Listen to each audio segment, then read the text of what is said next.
vous voyez ici que moi je suis que le troisième auteur de cette présentation, tout simplement parce que mes deux collègues ils n'ont pas pu être présents aujourd'hui. Donc le travail que je vais vous présenter, c'est surtout le travail d'Alexandre Losmo. Donc Alex, vous le voyez ici sur cette photo, donc en fait il était notre thésard que j'ai co-encadré avec Guillaume Bertrand. Et donc c'est surtout Alex qui a fait le travail, et c'est aussi lui qui m'a préparé une grande partie des diapositives que je vais vous montrer tout de suite. Et Alex, il est actuellement en postdoc au Canada, où il continue à travailler sur les tourbières. Donc ça a été déjà dit juste avant la pause, donc je ne vais pas passer trop de temps là-dessus, mais vous avez donc vu que les tourbières dans le massif du Jura se concentrent surtout sur la haute chaîne du massif du Jura, pour des raisons climatiques, d'une part, donc parce qu'il y a beaucoup plus des précipitations qui sont beaucoup plus élevées dans la haute chaîne. Il y a une température annuelle qui est plus faible, donc on a moins d'évapotranspiration, donc on a un excédent hydrique qui est beaucoup plus important. Donc c'est la première raison. Et la deuxième raison, ça a déjà été présenté, c'est le contexte géologique. Et dans le contexte spécifique de la tourbière de Frasnes, c'est surtout parce que les calcaires sous la tourbière, ils ont été étanchifiés par des dépôts de moraine. Et maintenant, je vais faire un petit zoom un peu sur le contexte géologique spécifique de la tourbière de Frasnes, que vous voyez ici.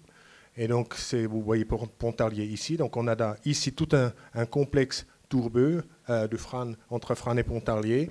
Et donc, ce complexe, il est essentiellement dû parce qu'on se situe dans une grande structure synclinale qui, à l'intérieur, elle a l'air d'être assez compliquée. Mais globalement, c'est une grande structure synclinale. Et juste à côté de ce grand complexe synclinal, il y a là la montagne du Laveyron, qui est rien d'autre qu'une structure anticlinale. Donc ces structures anticlinales, vous allez voir pour la suite de mon exposé, la présence de ces structures anticlinales, elle est très importante pour la compréhension du fonctionnement hydrologique de la tourbière de Frasnes.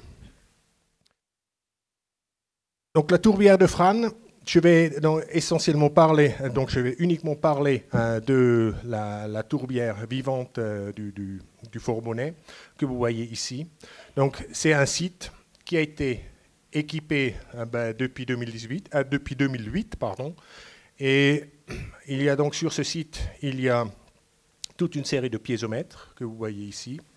Il y a toute une plateforme scientifique et il y a une tour à flux que vous voyez ici sur la photo, et il y a aussi un équipement hydrologique à l'exutoire de la tourbière. Et donc tout ça, ça a été mis en place depuis 2008, et Alex Losmo, pour sa thèse, pendant 3 ans, il a pu faire énormément de choses, justement parce qu'il y avait donc des données qui étaient disponibles depuis 2018. Et donc, juste pour vous montrer que ces suivis des tourbières sur le long terme, c'est très très important pour la compréhension. Et donc la tourbière de Frasnes, elle appartient à un réseau national qui s'appelle le SNO Tourbière. Donc c'est un réseau national du CNRS, et pareil d'un réseau national qui est un peu plus large, qui recouvre tout ce qui est suivi environnementaux. Donc c'est l'infrastructure de recherche OSCAR du CNRS. Et la tourbière de Frasnes, elle est également candidate pour devenir un site au sein du réseau européen ELTER qui est en train de construction. Donc pour la tourbière de Frasnes, je vais d'abord vous montrer un peu le fonctionnement hydrologique à l'échelle de la tourbière. Donc, la tourbière de Frasnes, c'est une tourbière, comme beaucoup de tourbières, elle a été exploitée, elle a été drainée, et ce qui fait que la tourbière est asséchée progressivement parce que les différents drains qui ont été creusés aux alentours, ils ont amené toute l'eau vers une grande doline ici, à côté de la tourbière. Et donc, en fait, la tourbière aussi, elle perdait de l'eau qui passait directement vers cette doline. Et donc, il y a beaucoup d'eau qui était perdue. Et ce qui faisait qu'avec les étiages de plus en plus sévères, en fait, la tourbière, elle s'achissait progressivement. Donc, il s'agissait donc de restaurer le site. Et donc, il consistait essentiellement à bloquer les drains et d'installer ici une digue pour éviter ces pertes directes de la tourbière vers cette doline. Et ces travaux, ils ont commencé au début des années 2000 et l'essentiel, il avait été fait dans les années 2015-2016. Et l'objectif était maintenant justement d'éviter que tout passe vers la doline et de récupérer l'eau, l'écoulement de l'eau qui s'est fait dans les forêts environnantes pour rediriger l'eau vers la tourbière. Et comme il y avait déjà des enregistrements de niveau d'eau qui avaient été faits avant la restauration, on a maintenant pu comparer les données qui dataient d'avant la restauration avec les données d'après la restauration. Et au final, c'était la comparaison de ces données avant et après la restauration qui nous ont permis de mieux comprendre ce qui se passe. Et donc, ce que je vais vous montrer, ce que vous voyez là au-dessus, ce sont des données de piézomètre. Donc, un piézomètre, qu'est-ce que c'est? C'est tout simplement un tube en plastique qui est enfoncé dans la tourbière. Et ce tube plastique, il a des petits trous qui laissent rentrer l'eau. Et donc, les données que je vais vous montrer, ils viennent de ce secteur-là. Maintenant, ces piézomètres qu'on a utilisés, donc ils avaient été installés par les gestionnaires de la tourbière. Donc, ils sont en une configuration qu'on appelle flux tapant, c'est-à-dire, il y a au total, à chaque fois, il y a 3 piézomètres. Donc, le premier type piézomètre, il a seulement des petits trous qui permettent qu'il récupère seulement l'eau du niveau superficiel. Deuxième piézomètre, il récupère l'eau du niveau intermédiaire de la tourbière. Et le troisième, le niveau profond. Et ces 3 courbes, ça, vous voyez donc ça, c'est ce que vous voyez dans le diagramme au-dessus. Donc déjà, vous voyez donc ici la restauration de 2015-2018, 2015-2016, pardon. Elle avait comme premier effet, elle avait une remontée de la nappe dans la tourbière d'environ 25 à 50 cm. Deuxième chose, voyons maintenant un peu plus dans le détail. Regardons ici avant la restauration. Ce qu'on voit, que la courbe marron que vous voyez au-dessus, ça correspond au niveau d'eau qu'on observe dans le tube le plus profond. Et la courbe jaune, ça correspond au niveau d'eau qu'on trouve dans le piézomètre intermédiaire. Et on observe en fait, ce qui est très étonnant, que le niveau d'eau, il est plus haut dans le tube profond que dans le tube intermédiaire. Donc en général, donc ça nous indique tout simplement que dans le niveau profond, il a dû y avoir une surpression.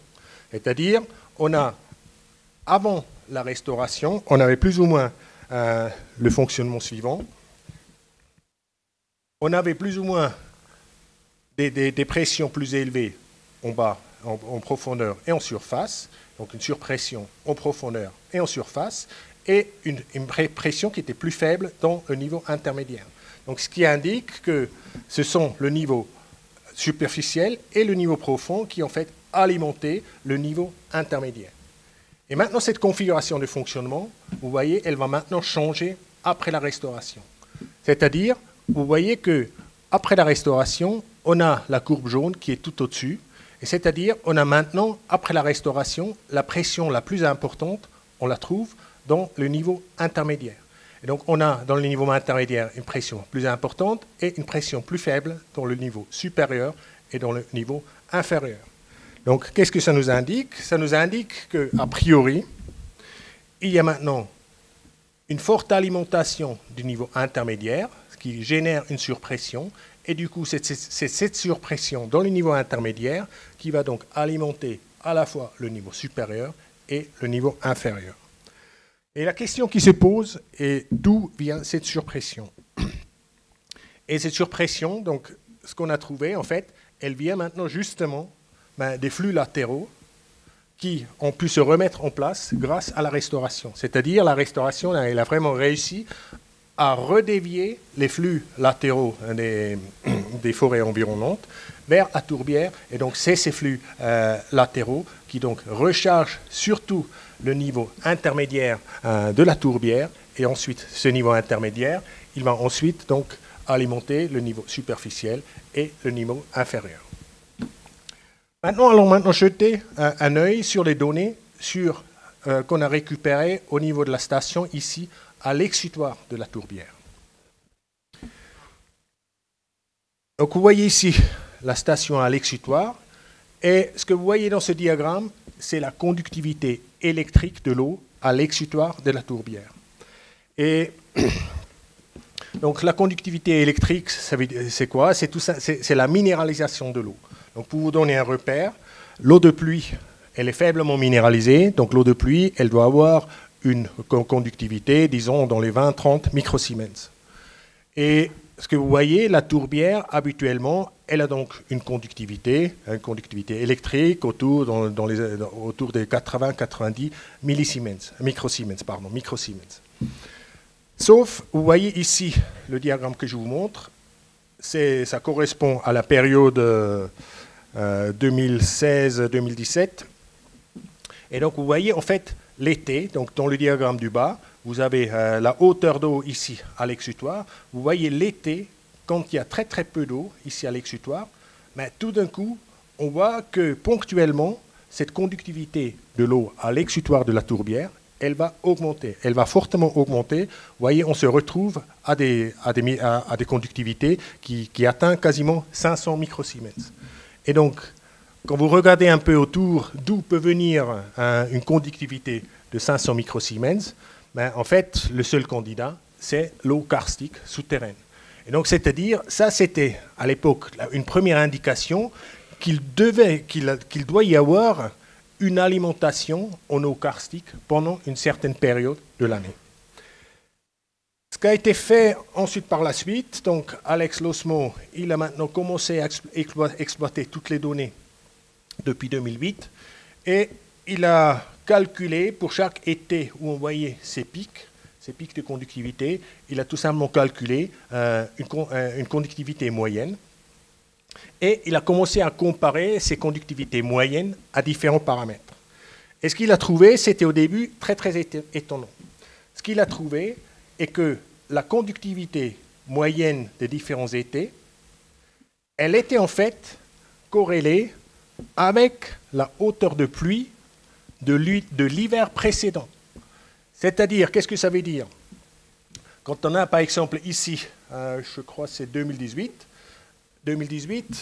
on a une conductivité très élevée, et quand on regarde dans l'hiver avant, donc 2017-2018, il y avait des fortes précipitations.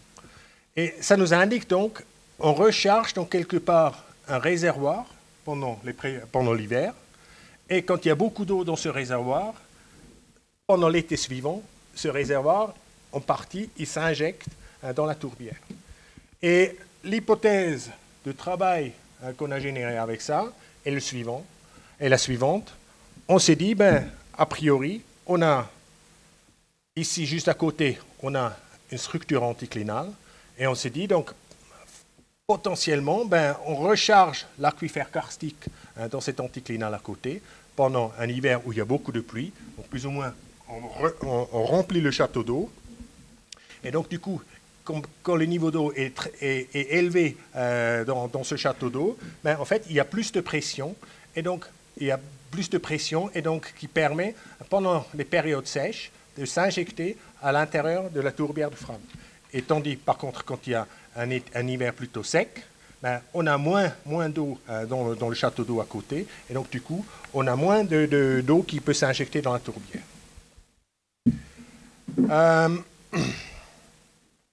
Et au début, on nous a dit, il y a des collègues qui nous ont dit, c'est pas possible cette histoire, mais on a un analogue juste à côté, au niveau du lac entonnoir, le lac de Bouvran, hein, qui en fait, c'est un petit lac, c'est un lac qui, souvent, il est sec, mais pendant certaines périodes, il se remplit. Et en fait, on a fait des traçages, donc mon collègue Vincent Bichet, il a fait des traçages qui montrent bien qu'il y a bien de l'eau qui vient de l'anticlinal, qui s'injecte ici dans le lac de l'entonnoir.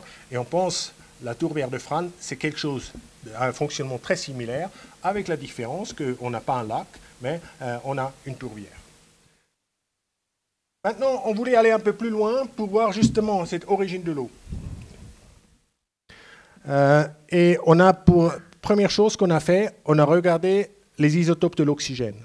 Et les isotopes de l'oxygène, on voulait identifier que l'eau qu'on trouve en profondeur dans la tourbière, qu'elle provienne justement de l'anticlinal voisin.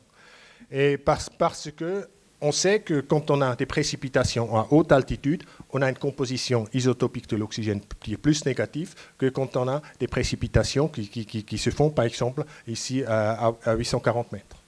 Et donc, on trouve la bonne tendance, c'est-à-dire, effectivement, on a en profondeur des eaux qui potentiellement ont plutôt une signature de haute altitude, mais malheureusement, il y a aussi une variabilité saisonnière qui fait que les choses ne sont pas si claires que ça. Donc ça pourrait, alternativement, ça pourrait aussi tout simplement être des eaux qui ont été injectées qui sont infiltrées pendant l'hiver, et donc ça pourrait donc tout simplement être des précipitations hivernales. Donc, conclusion, l'oxygène 18, au moins pour l'instant, ça ne donne pas d'indication claire. Du coup, on a avancé, on a regardé l'isotopie du strontium. L'isotopie du strontium, qu'est-ce qu'elle nous permet de dire? En fait, elle permet de distinguer si une eau provient directement de la pluie, donc c'est quand il y a des compositions isotopiques élevées, ou si l'eau a été en contact avec le calcaire.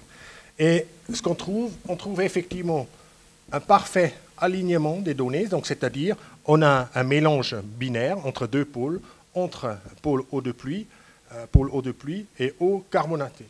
Et ça colle aussi avec les conductivités électriques, donc le pôle carbonaté, ça correspond aux eaux avec une conductivité électrique élevée. Maintenant, des carbonates, malheureusement, il y a un peu partout dans le système. Il y a des carbonates ici au niveau de l'anticlinal, donc les carbonates du Jurassique supérieur. Il y a des carbonates au niveau du calcaire du Crétacé sous la tourbière, et il y a aussi des carbonates dans les moraines. Et on a donc voulu aller un peu plus loin, et pour ça, on a en plus utilisé les teneurs en magnésium, parce qu'on sait que les calcaires du Jurassique supérieur, ils sont très riches, enrichis en magnésium. Et effectivement, on arrive maintenant, en utilisant les teneurs en magnésium en plus, on arrive plus ou moins à faire un triangle de mélange, et on voit que les eaux de la tourbière, ils sont pas seulement tirés là vers les calcaires du Crétacé, mais ils ont aussi tiré vers les calcaires du Jurassique supérieur et vers la moraine.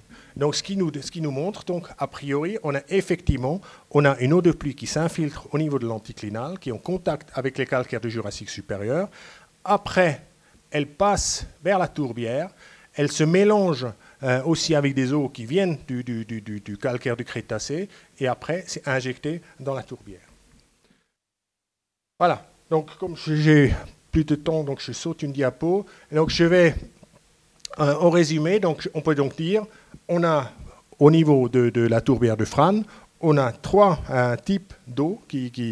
Donc, on a d'abord l'eau de pluie qui s'infiltre directement à la surface, qui alimente essentiellement donc, le niveau de surface. Ensuite, après, depuis la restauration, on a maintenant des forts apports latéraux du drainage de la forêt environnante. Donc ça alimente surtout le niveau intermédiaire. Et ce niveau intermédiaire, comme il est en surpression, il alimente après à la fois la surface et la profondeur. Et on a la partie profonde de la tourbière qui, elle est pendant l'été, elle est alimentée par des apports d'eau karstique qui provient donc du système karstique autour. Et voilà, donc ça c'est un peu ce que je voulais vous montrer. on est allé encore un peu plus loin. On a pu montrer aussi que ces apports d'eau karstique, elles vont ensuite avoir un impact sur le fonctionnement biogéochimique de la tourbière. On a pu montrer que quand il y a une arrivée d'eau karstique, il y a des micro-organismes à l'intérieur de la tourbière qui se mettent en activité, et ces micro-organismes, ils ont la tendance de produire du méthane. Et donc, c'est-à-dire, quand on a des fortes arrivées d'eau karstique, la tourbière, elle commence à produire du méthane. Donc ça, c'est donc une histoire à suivre, parce que c'est évident que pour le bilan carbone de la tourbière, c'est pas l'idéal. Voilà. Donc, merci beaucoup pour votre attention. Bonjour. Je m'excuse d'avance pour ceux qui ont peut-être déjà vu cette présentation ou l'équivalent de cette présentation plusieurs fois, mais la retraite approche, je commence à radoter, donc voilà. J'espère quand même que pour certains d'entre vous, ce sera un peu nouveau et puis que ce sera intéressant. Je suis très content d'avoir entendu Stéphane Glatzel au début qui nous parlait de la petitesse des marais de montagne, des tourbières de montagne. C'est pour ça que je suis parti de l'idée du « small is beautiful », n'est-ce pas ? Simplement que tout ne peut pas être petit, et je vais vous inviter à réfléchir un peu, à élargir la vision, à prendre de l'altitude et puis à regarder les choses à plus large échelle. Cela dit, pour rester dans le thème des petites choses, est-ce que c'est beau? Je pense que Stéphane a déjà donné la réponse. Un petit aperçu très rapide ici en quelques chiffres. En Suisse, on compte 551 hauts marais, donc bogs ou tourbières bombées, d'importance nationale. Leur surface totale sur l'ensemble de la Suisse recouvre 1500 hectares, ce qui fait une moyenne de 2,7 hectares par objet. Donc, quand on parle de petites choses, voilà, ça vous donne une petite idée. Et puis on a 1335 objets bas marais d'importance nationale, donc fens, des tourbières plates, ou incliné, puisqu'on est en montagne. Là, on a une surface un peu plus importante, 21 000 hectares sur l'ensemble de la Suisse, et puis une moyenne de taille qui reste quand même très modeste, 15,7 hectares. Donc ce sont de petites choses, de petits objets, parfois très petits. La plus petite tourbière de Suisse doit faire à peu près 650 mètres carrés, mais elles sont belles. Effectivement, on peut y trouver de très très belles choses. Donc oui, les petites choses sont belles. Mais, évidemment, il y a un mais. En Suisse, on a probablement une des législations de protection des tourbières ou des marais la plus stricte au monde, ce qui vaut sur le papier, mais qui ne vaut pas forcément après dans la réalité des faits. Donc il y a plus de 30 ans maintenant que les marais sont strictement protégés au niveau le plus haut de la législation, puisqu'elles sont protégées au niveau de la Constitution fédérale. Malgré ça, en plus de 30 ans, les marais sont devenus plus secs, ils sont devenus plus riches en éléments nutritifs et ils sont devenus plus fortement boisés. Donc on a une tendance très lourde et continue sur plus de 30 ans de suivi maintenant vers cet assèchement, vers un enrichissement en éléments nutritifs et une augmentation des surfaces boisées. La cause, elle est relativement simple et avérée désormais, c'est l'assèchement. Un assèchement de ces milieux. Alors évidemment, il y a le changement climatique qui n'aide pas, mais la cause première, ce sont les perturbations du régime local des eaux. Et elles sont nombreuses. On parle de drainage, évidemment, mais ce sont les routes, ce sont les corrections de rivières, ce sont les constructions de toutes sortes, c'est l'agriculture, la pâture. Stéphane a montré ce matin les impacts que la pâture peut avoir sur ces milieux-là. Donc toutes ces perturbations, et puis ce n'est qu'un petit échantillon ici, causent des modifications du régime de l'eau, causent des perturbations de l'approvisionnement en eau de ces milieux. Et à partir de là, c'est un peu comme un appareil électrique. Si vous retirez la prise, il ne fonctionne plus. Là, si l'eau n'arrive plus en quantité, en qualité suffisante dans le système, le système périclite, voire disparaît. Donc, dans notre excellente législation, on a une disposition qui dit qu'on doit définir des zones tampons hydrologiques autour des marais. Alors, qui dit zone tampon, en général, on pense à des choses sous forme de bandes concentriques d'une certaine largeur. Hein. C'est le principe des zones tampons contre les intrants des éléments nutritifs, par exemple. Alors, quelle est la bonne largeur d'une zone tampon hydrologique autour d'un biotope? Voilà un schéma qui nous a été donné à un moment donné par l'État fédéral, par la Confédération, dans un mandat pour dire calculez-nous des zones tampons, puis dites-nous quelle largeur il faut autour des objets marécageux. Quelle est la bonne largeur? 15 mètres, 50 mètres, 500 mètres? En fait, ce concept-là n'est pas applicable. Il est totalement inapplicable, il ne fonctionne pas. Il fonctionne pour des engrais, si on veut retenir des engrais, les empêcher de pénétrer dans le milieu. Mais en termes d'hydrologie, en termes de fonctionnement des milieux, en termes d'approvisionnement en eau, on ne peut pas réfléchir et travailler avec un système, avec un concept sous forme de bandes concentriques d'une certaine largeur. Donc on doit, même si les petites choses sont belles, on doit regarder les choses à une échelle beaucoup plus grande. On doit commencer à parler de choses beaucoup plus grandes autour de ces petites choses pour pouvoir trouver une solution à ce problème. Donc il a fallu changer de perspective. Et puis commencer à réfléchir, non pas en bande d'une certaine largeur, mais en espace géomorphologique, hydrologique, qui englobe carrément des bassins versants entiers. Donc on change vraiment totalement d'échelle. Je vais essayer de vous expliquer ça très brièvement, de manière très schématique. On part d'un milieu marécageux, on parle de biogéocénose en l'occurrence, puisque il n'y a pas que la végétation qui définit l'objet à protéger, il y a tout le sol qui va avec, la tourbière en elle-même, qui ne porte pas nécessairement toujours une végétation caractéristique de marais. Donc on parle de biogéocénose pour inclure cette dimension végétation et sol. Et puis voilà, ce système est alimenté par de l'eau de manière temporaire quand il pleut, de manière permanente si on a des sources ou, on l'a vu dans l'exposé de Mark Steinman tout à l'heure, des émergences souterraines. Et donc on a des bassins versants topographiques qui amènent de l'eau par ruissellement, par percolation permanente à travers l'épaisseur du sol jusque dans le système. Mais on a aussi des cours d'eau qui peuvent traverser les milieux marécageux. Et puis, il y a un équilibre qui s'établit entre la nappe du cours d'eau et celle de la biogéocénose traversée. Donc, ce qui se passe dans le bassin versant de ce cours d'eau va avoir potentiellement un impact sur le fonctionnement du marais de la tourbière. D'autres cours d'eau, eux, n'interviennent pas dans le bilan de l'eau de la tourbière elle-même, mais comme ils passent en marge ou juste en marge, suivant ce qui se passe dans leur bassin versant, et que si les flux sont augmentés, accélérés, avec des pics de crue, on peut avoir à un moment donné des risques d'érosion physique, hein, c'est-à-dire que le cours d'eau peut se mettre à grignoter physiquement le biotope à protéger.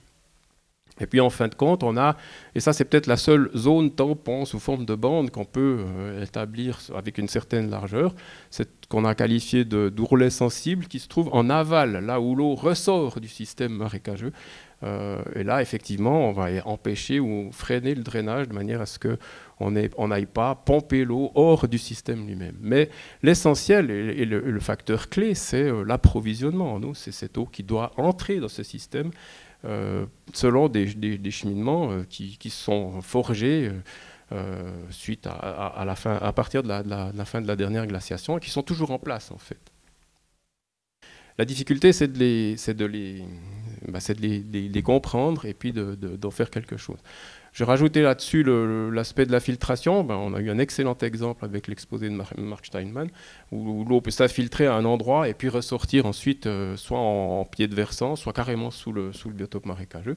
Donc on doit aussi tenir compte de ça. Donc on peut qualifier en fait ces différentes portions de bassins versants en fonction du mode d'approvisionnement en eau de ces systèmes. Et puis ça nous donne une base de compréhension, une meilleure base de compréhension de la façon dont le système est censé fonctionner. Dernier exemple encore, ce sont des tourbières qui sont en lien avec un lac. Et puis on a un équilibre dynamique entre le niveau du lac et puis le niveau de l'eau dans le biotope marécageux. Donc c'est un autre type de, entre guillemets, bassin versant particulier. Voilà, à partir de là, si on on a cette approche à large échelle avec ces types de bassins versants, on obtient une meilleure compréhension de ce que peut être l'impact des perturbations dans l'environnement, et des fois à quelques centaines de mètres, à plusieurs centaines de mètres de distance de la tourbière. Je reprends le schéma ici. Voilà, un drainage qui se passe dans ce bassin versant où on a essentiellement du ruissellement avec un collecteur de drainage qui, lui, évacue l'eau en dehors du bassin versant. Ça va provoquer un déficit d'approvisionnement en eau. Des captages de sources, c'est de l'eau qui va être bue, transportée ailleurs et puis qui ne va pas arriver dans le système non plus. Les routes qui parcourent le terrain, souvent avec des systèmes de drainage parce que il faut préserver le coffre de la route, il faut empêcher le gel-dégel de faire son œuvre et de casser les structures de la route. Là aussi, souvent, on a de l'eau qui est captée, conduite dans des tuyaux et puis évacuée dans un cours d'eau ou carrément en dehors du bassin versant. Si elle est évacuée dans le cours d'eau, on va avoir les problèmes d'érosion en bordure. La même chose avec une correction de cours d'eau. Si je dévie un cours d'eau et puis que je l'amène dans un autre, celui qui est en bordure, là, je vais tout à coup modifier considérablement le régime de l'eau de ce cours d'eau et puis générer des problèmes d'érosion. Donc voilà, c'est une petite illustration de cas de figure, mais je peux commencer à comprendre quel est l'impact de ces différentes perturbations, comment elles s'exercent sur le milieu. Et puis j'ai des arguments aussi pour commencer à discuter avec l'agriculteur, avec le promoteur immobilier, avec les constructeurs de routes, avec les responsables de l'aménagement des cours d'eau pour dire attention, ce que vous êtes en train de faire là, ça va avoir un impact sur le biotope qui se trouve 500 mètres, 1 km, 3 km plus loin. Et ce n'était pas gagné d'avance. Donc on a développé cette méthode, on a développé une façon de calculer en fait automatiquement tous ces bassins versants, de manière à avoir rapidement une première approche. Elle est grossière, mais elle est plausible. On a pu aussi calibrer cela avec des travaux qui ont été menés par l'Université de Neuchâtel, le centre d'hydrogéologie. Et puis on peut définir en englobant ces différents types de bassins versants ce qu'on a appelé un périmètre de prévention. Donc on a un périmètre dans lequel toute intervention sur le régime de l'eau doit être évaluée par rapport à son impact potentiel sur le fonctionnement des milieux. Alors, est-ce qu'on peut appeler ça une zone tampon hydrologique ? Le débat fait rage actuellement. C'est des questions juridiques aussi. Juridiquement, on doit définir une zone tampon. Est-ce que ça, c'est une zone tampon hydrologique ? Je laisse la question en suspens, mais j'aime beaucoup, en tout cas, cette notion de périmètre de prévention où prévaut un principe de précaution. Pour la mise en œuvre à l'échelle nationale, on est en plein dedans. On a pu maintenant, depuis une année, calculer en fait ces types de bassins versants sur la base des modèles numériques de terrain pour l'ensemble des objets de toute la Suisse. Et pourquoi on a pu faire ça ? Pourquoi à un moment donné, on nous a donné le mandat de le faire ? Malgré l'ampleur des surfaces concernées, il y a des bassins versants qui couvrent plusieurs dizaines de kilomètres carrés. Les facteurs décisifs pour que ce processus se mette en route, je crois, ont été d'abord un projet pilote qui nous a permis de développer une démarche, une méthodologie. Ce n'est pas vraiment une méthode, mais c'est une démarche pour générer ces bassins versants de manière plausible, très simplifiée, mais de manière plausible pour qu'on ait quelque chose de concret sur quoi travailler. C'est une démarche qu'on a appelée espace marais, par analogie avec l'espace de bon fonctionnement des cours d'eau en France ou l'espace cours d'eau en Suisse. On a réussi à automatiser le calcul de ces bassins versants, parce que s'il faut faire ça manuellement pour plus de 3000 polygones en SIG sur l'ensemble de la Suisse, on en a pour des années. Donc là, on a pu accélérer les choses et puis ça devient économiquement faisable, c'est-à-dire qu'on a pu en une année générer automatiquement ces périmètres grâce au travail de collaboration avec nos collègues de Berne du bureau Géo7. Et puis ce périmètre de prévention, il y a une marge de manœuvre à l'intérieur. C'est-à-dire qu'on ne dit pas, dans ce périmètre, tout est interdit. Dans ce périmètre, on peut faire des choses. Mais avant de les faire, on doit se poser la question de savoir quel est leur impact sur les milieux naturels. Donc il y a une marge de manœuvre, et puis on peut couper court au traditionnel ou au classique reproche de dire « oui, c'est une réserve d'Indiens, on ne pourra plus rien faire dans ce milieu-là ». Donc ça empêche les blocages psychologiques et politiques, en tout cas en partie. Et puis ce principe de dire qu'on n'interdit pas, mais du coup on renverse le fardeau de la preuve. C'est-à-dire que ce n'est plus à l'État de prouver, de démontrer à un promoteur que son projet va poser un problème, c'est au promoteur du projet, au porteur du projet, de démontrer que son projet n'aura pas d'impact négatif sur les milieux. C'est le principe de l'étude d'impact, c'est le principe du renversement de la force, du fardeau de la preuve. Et ça a donné du courage, ça a donné de la force, de l'autonomie aux décideurs, aux décideurs au niveau des instances responsables de la mise en œuvre de la protection des marais, qui à partir de là, ont joué le jeu, et puis on dit, mais avec ça, moi, je suis prêt à défendre le morceau. Il y a des défis, évidemment, tout n'est pas résolu. Un des plus gros défis, si on veut en faire une zone tampon hydrologique avec un règlement, par exemple, pour dire ça c'est permis, ça c'est pas permis, etc., c'est mission impossible, parce qu'en fait c'est quasiment une fonction factorielle. Il y a une liste quasi infinie de projets, de types de projets possibles, l'imagination humaine est débordante. Il faut multiplier ça par le nombre de types de bassins versants différents. Il faut multiplier ça par le nombre d'emplacements à un endroit différent au sein du même bassin versant.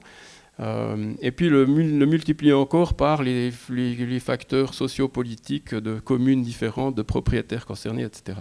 Donc c'est absolument impossible de consigner dans un règlement tout ce qui peut être fait ou ne pas être fait à l'intérieur. Par contre, règne ce principe de précaution et cette idée du renversement du fardeau de la preuve. On a un projet, on peut le faire à condition que ce projet n'ait pas d'impact négatif sur l'approvisionnement en eau des milieux. Et pour conclure, les avantages de cette démarche, on commence grâce à ça à lutter contre les causes de l'assèchement, mais pas contre les symptômes.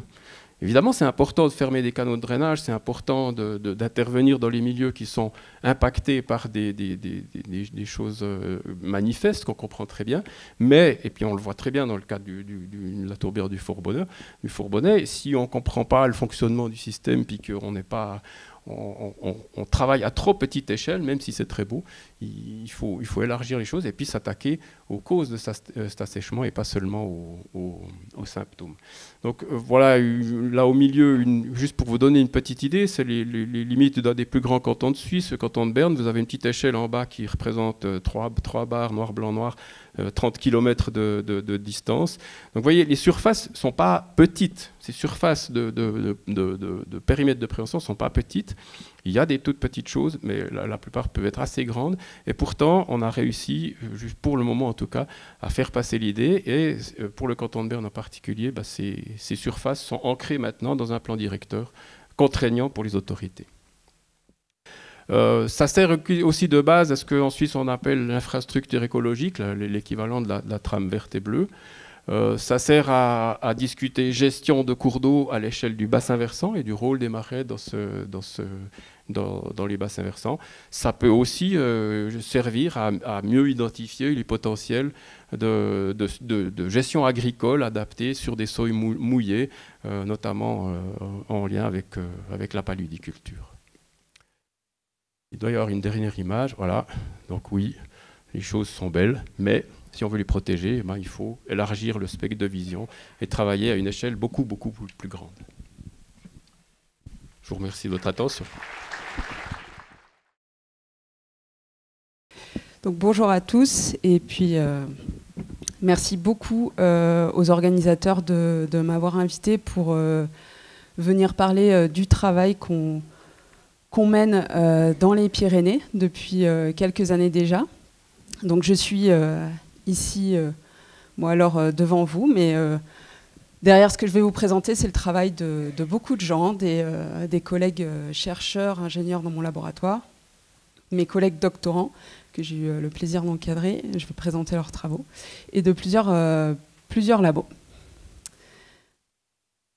Donc on part dans les Pyrénées, et la présentation assez rapide du site qu'on étudie, donc le site de Bernadouze, il fait écho à des choses qui ont été dites. Donc on est en Ariège, pour commencer. C'est une tourbière minérotrophe, alimenté par un ruisseau qui circule dans un massif karstique, donc des points communs avec le Jura. Une petite tourbière de 3 hectares, mais qui finalement est assez grande pour les tourbières qu'on peut trouver en Ariège, puisque mes collègues de l'ANA me reprécisaient que la valeur médiane qu'on peut avoir en Ariège, on est plutôt sur 1 hectare, donc des tourbières encore plus petites dans les Pyrénées. Et par rapport à ce qui a été dit précédemment, on a aussi quelque chose qui est caractéristique de nos tourbières de montagne. On a beaucoup de précipitations par rapport aux plaines.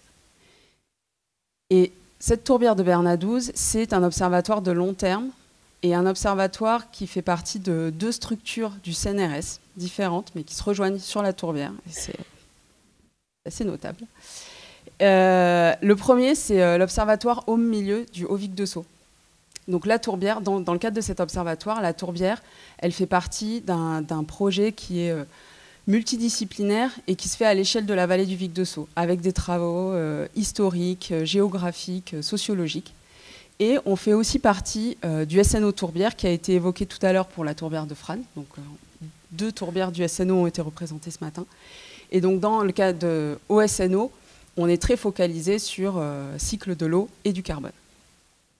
Et les travaux qu'on mène sur cette tourbière, donc spécifiques sur la tourbière, c'est vraiment, si on a mis en place cet observatoire, c'est vraiment pour suivre l'impact des activités anthropiques, du changement global sur les cycles de l'eau et du carbone. Et en termes d'activités anthropiques, on a pu chercher à étudier localement, et dans le cadre de l'OHM, par exemple, l'impact d'une coupe forestière dans le bassin versant sur notre tourbière. Et dans le cadre du SNO, on est plus sur l'étude de l'évolution climatique et de son impact. Et pour ce faire, rapidement, l'instrumentation qu'on a mis en place depuis plusieurs années et le suivi qu'on fait, donc 3 points principaux. D'abord, on a évidemment un suivi climatique, une station météo. Et pour ce qui est spécifiquement, ce dont je vais parler aujourd'hui, des flux de carbone, 2 pôles. Donc, le premier, au niveau de la tourbière, donc vous voyez les points orange, ce sont nos piézomètres automatiques où on enregistre les variations du niveau de la nappe.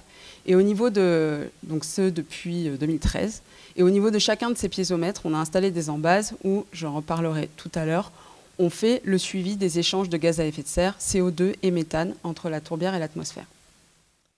Et pour avoir un suivi le plus complet possible d'un bilan de carbone du tourbière, on a aussi instrumenté le ruisseau. Donc on a une tourbière minérotrophe alimentée par un ruisseau, donc ici là c'est le sud, par le massif karstique. Donc on a instrumenté l'entrée et la sortie de la tourbière avec des sondes multiparamètres qui suivent des paramètres classiques de température, pH, conductivité, le niveau d'eau bien sûr pour le débit. Et ce qui est important pour nous, c'est des paramètres optiques. Donc ici, c'est la fluorescence de la matière organique dissoute, qui est un proxy pour avoir les quantités de carbone organique dissous, et un autre proxy optique qui suit la turbidité pour avoir le carbone organique qui sort sous forme particulière. Et si on a mis en place ces suivis, c'est avec l'ambition d'essayer d'établir un bilan de carbone de notre tourbière, puisque ça a peu été rappelé, mais donc vous savez tous que donc, nos tourbières sont des stocks de carbone importants. Si elles sont des stocks de carbone importants, c'est qu'au cours des millénaires de leur évolution, elles ont patiemment accumulé du carbone du fait d'un petit déséquilibre de leur bilan carbone. Et aujourd'hui, on se pose la question de sont-elles encore des puits de carbone ou des sources de carbone? Et le bilan carbone assez simplifié qu'on a évalué, c'est celui-ci.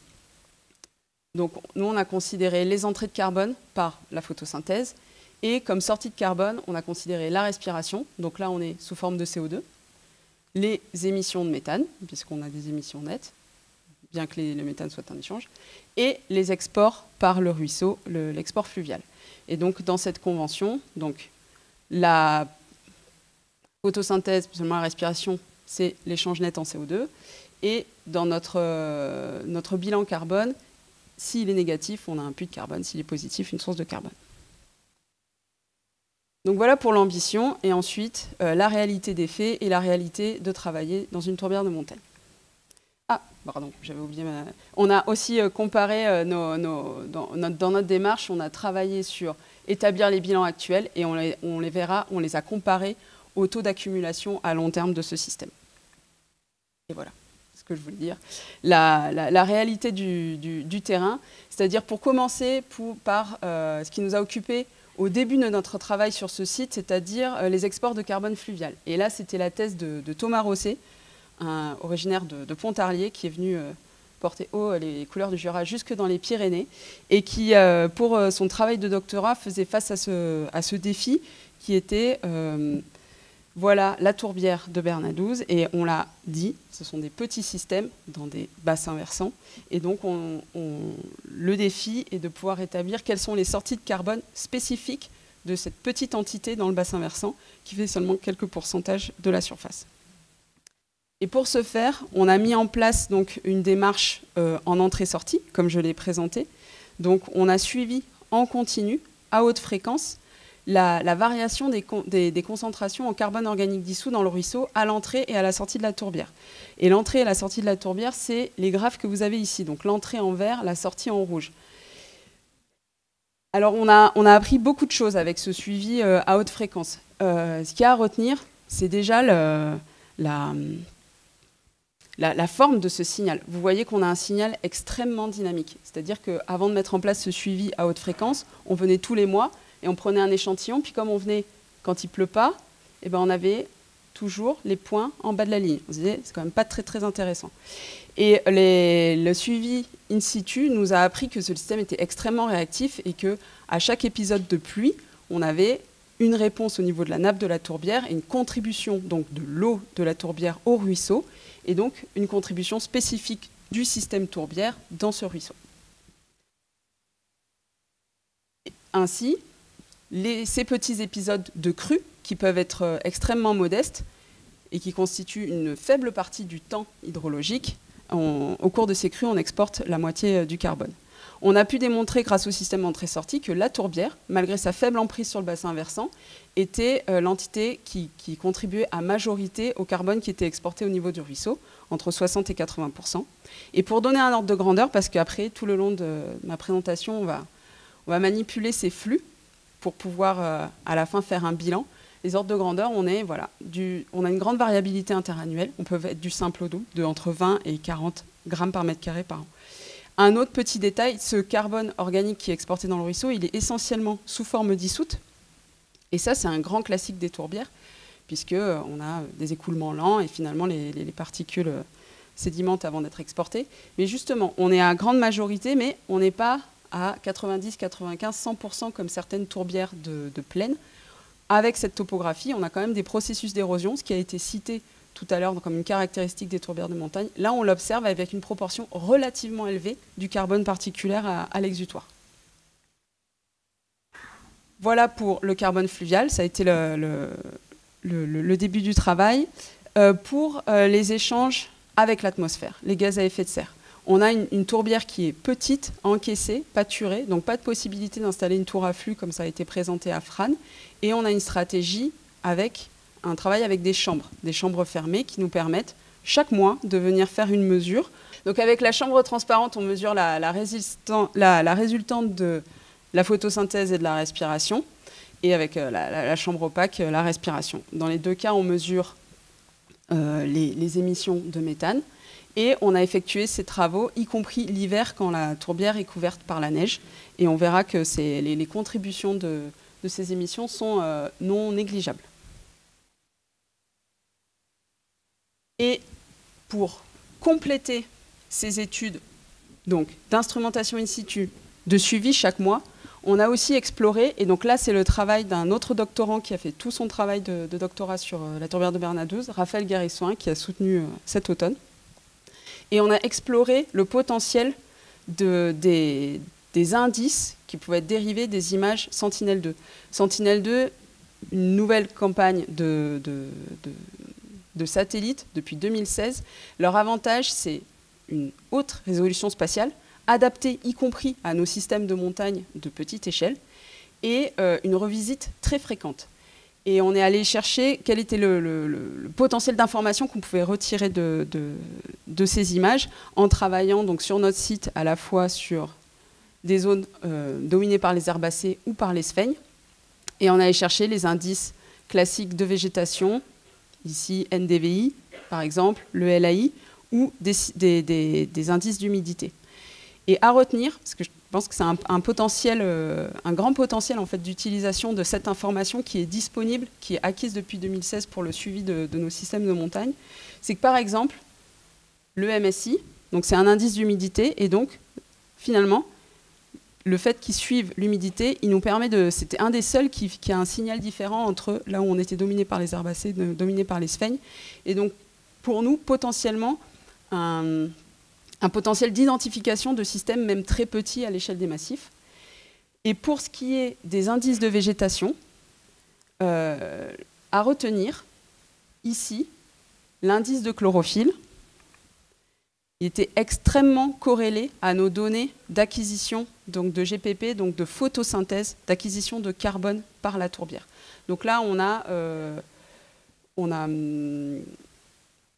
je ne peux pas revenir en arrière, mais cette corrélation, elle est très forte. On sent qu'il y a un potentiel important. Et par exemple, ce qui est à retenir et ce qui était important à explorer dans ces différents indices, c'est que le NDVI, qui est très classiquement utilisé, lui, il montait au début de la saison, il avait un profil plat et redescendait à la fin de la saison. Il n'avait pas du tout le suivi et l'identification du pic de photosynthèse qu'on a au mois de juillet. Et l'utilisation de ces indices, ça nous a été très utile pour aboutir à notre objectif, qui est donc d'établir des bilans de carbone. Donc, qu'est-ce qu'on a sous la main? On a un suivi in situ, en continu, pour le fluvial. Formidable. Pour les échanges avec l'atmosphère, on vient tous les mois. Comment passer d'une mesure ponctuelle tous les mois à un bilan annuel d'échange de gaz à effet de serre?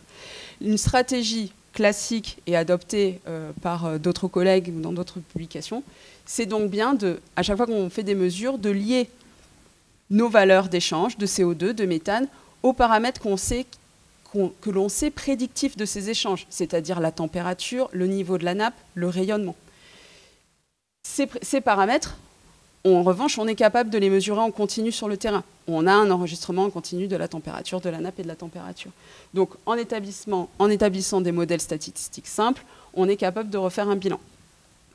Ça fonctionne en théorie. Et ce qu'on a pu remarquer, c'est que ça fonctionnait mais vraiment beaucoup mieux quand on a pu inclure en fait, les données, par exemple d'indices de chlorophylle qu'on avait dérivés de Sentinelle, qui nous donnaient en fait un vrai cadre sur la saisonnalité et notamment ce qu'on arrivait mal à prédire, c'était la photosynthèse. Et ça a vraiment débloqué l'étape de modélisation.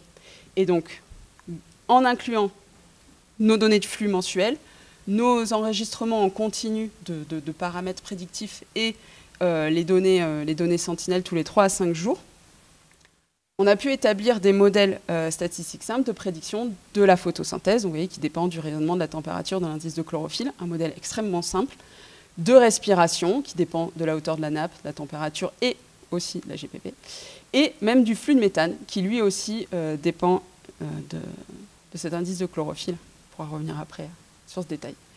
Et ça nous a permis d'établir donc ces chroniques qui sont construites à l'échelle horaire, à la fois donc de photosynthèse, de respiration, de flux de méthane, et donc d'établir ces chroniques d'échange net qui vont nous permettre d'aller vers notre objectif pour répondre à la question, finalement cette tourbière de Bernat-12 est-elle un puits ou une source de carbone? Alors, avant de répondre à cette question complètement, d'abord on peut se pencher sur l'échange de CO2. Donc ici, les graphes ils représentent l'échange de CO2 cumulé. C'est-à-dire que là, on a donc la photosynthèse. Donc quand on est en négatif, la tourbière prend du carbone à son environnement. Donc au cours de l'année, et c'est pour revenir sur les ordres de grandeur, vous voyez qu'on atteint environ 600 grammes de carbone par mètre carré par an. Idem pour la respiration. Et donc, ce qu'on peut dire de ça, c'est qu'on a vraiment des échanges qui sont très intenses. Tout à l'heure, quand on était sur le fluvial, on était 20-40 grammes par mètre carré par an. Mais justement, ce n'est pas tellement l'intensité de ces échanges qui nous intéresse, là, pour répondre à notre question, c'est leurs différences. Et la différence entre ces deux flux, ces deux grands flux, c'est l'échange net en CO2. Et là, par contre, on retrouve un chiffre qui est dans cet ordre de grandeur de quelques dizaines de grammes de carbone par mètre carré par an. Et vous voyez, on varie, donc sauf l'année 2022, qui est ici en rouge, entre moins 50 et 50 grammes de carbone par mètre carré par an. Et pour être tout à fait honnête, avant l'année 2022, sur ces valeurs d'échange de CO2, étant donné l'incertitude de nos modèles, on était quand même encore dans l'incertitude. On ne pouvait pas vraiment répondre. On était, on ne sait pas, on est quelque part on est à l'équilibre. Et qu'est-ce qui s'est passé en 2022? Vous voyez que là, on a un échange, des émissions qui sont beaucoup plus importantes, du fait, pas vraiment d'un changement de photosynthèse, mais bien d'une augmentation de la respiration de façon substantielle. Et que s'est-il passé en 2022? Donc en 2022, en Europe, et puis alors peut-être particulièrement dans le Sud, on a eu un épisode de sécheresse très important. Donc il y a eu des publications sur l'épisode en lui-même, et également on peut voir son impact sur la captation de carbone par les forêts, ou encore des collègues en Espagne et en Italie qui ont pu mettre en perspective cet épisode de sécheresse en l'identifiant comme parmi les plus intenses depuis plusieurs centaines d'années.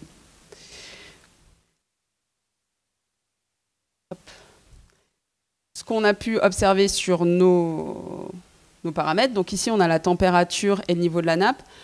En termes de niveau de nappe, on a même une chronique encore plus longue, là c'est la chronique qu'on a publiée. C'était la première fois qu'on descendait à des niveaux aussi bas de nappe et surtout pendant aussi longtemps. Même si au niveau de la température, ce n'était pas le plus extrême. Et pour revenir à notre indice de chlorophylle, vous voyez, en gris, c'est les chroniques que j'ai montrées tout à l'heure. Donc c'est-à-dire que c'est la moyenne de la variabilité saisonnière de 2017 à 2021. Donc ici. Et en bleu, c'est 2022. Donc encore pour montrer la puissance de ces indices qui voient le décrochage en termes de photosynthèse. Et on ne voit pas ce décrochage en termes de photosynthèse au niveau du bilan annuel, puisque le pic de photosynthèse était déjà passé. Par contre, on a pu voir l'impact de cette sécheresse sur la respiration. Et pour maintenant mettre tous ces éléments présentés en perspective, donc on revient à nos bilans. Ce qu'on peut retenir de cette évaluation des différents flux et du travail de constitution de ce bilan net, c'est la grande variabilité d'abord des échanges de CO2. Ah waouh, je ne reviendrai pas en arrière, c'est dommage, et en plus là il y a un... C'est intéressant. Donc la grande variabilité des échanges de CO2 qui sont du même ordre de grandeur que l'export fluvial. Donc là on n'est ni dans ce qui a été présenté, ni dans le bol non connecté aux eaux de surface, ni dans la pente, mais on a quand même une contribution très importante des exports de carbone au bilan annuel. Et également l'importance des émissions de méthane pendant la période hivernale. Et ce qu'on peut retenir, c'est que sur cette période de 5 ans, on a une tourbière, malgré cette variabilité interannuelle, qui est donc une source de carbone. On a 70 grammes de carbone émis. Et c'est à mettre en relation avec ce qu'on a pu observer sur le long terme. Donc, évidemment, la tourbière a été un puits de carbone moyen sur 3500 ans, relativement faible par rapport aux valeurs européennes, ce qui pose la question de sa potentielle évolution récente d'un puits à une source de carbone. Alors pour conclure, ces travaux qui ont mobilisé beaucoup de collègues, on voit que c'est très laborieux d'établir des bilans de carbone complets. On est content de l'avoir fait, mais on constate qu'il reste beaucoup d'incertitudes.